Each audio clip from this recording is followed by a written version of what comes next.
गुरु नानक जी ने कहा था कि सारे धर्म एक ही सीख दे रहे हैं, तो फिर उन्होंने अलग से एक नए धर्म की स्थापना ही क्यों की? धन्यवाद। सारे धर्म एक ही सीख दे रहे हों, पर उन धर्मों के अनुयायियों को ये लगने लगा हो कि हमारा धर्म दूसरे धर्म से अलग सीख देता है और अलग मंजिल पर भी ले जाएगा, तो फिर ये बताना ही नया धर्म हो जाता है ना कि सारे धर्म एक ही जगह ले जाते हैं। समझो, अगर मैं तुमसे पूछूं कि तुम्हारा धर्म क्या है, तुम कहो सारे धर्मों से अलग है मेरा धर्म,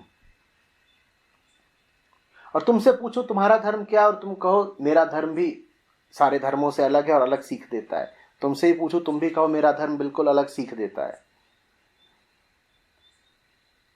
और इस स्थिति में अगर मैं तुमको बताऊं कि नहीं सारे धर्म एक ही सीख देते हैं, तो ये बात नई हो गई ना, तो नया धर्म आ गया। सारे धर्म एक ही सीख दे रहे हैं, ये बात गुरु नानक देव को पता है ना, गीता।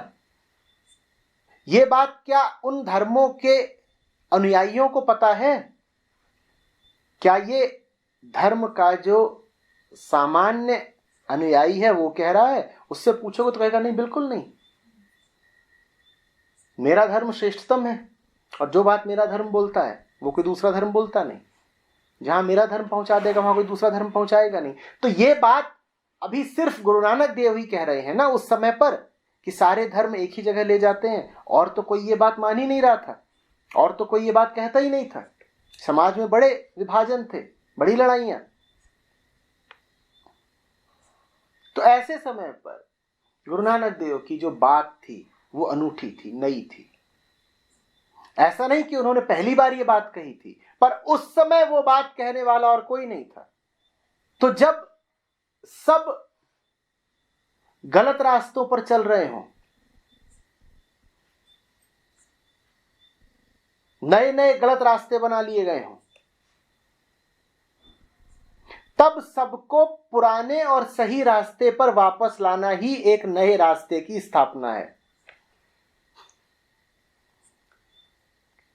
रास्ता तो तयशुदा है, लेकिन वक्त के साथ रास्ते पर चलने वाले भटक जाते हैं। वो अपने लिए नए नए विचित्र और झूठे रास्ते तैयार कर लेते हैं। अब ऐसी स्थिति में उन सब को पुराने रास्ते पर ले आना ही एक नए रास्ते की स्थापना बराबर हुआ।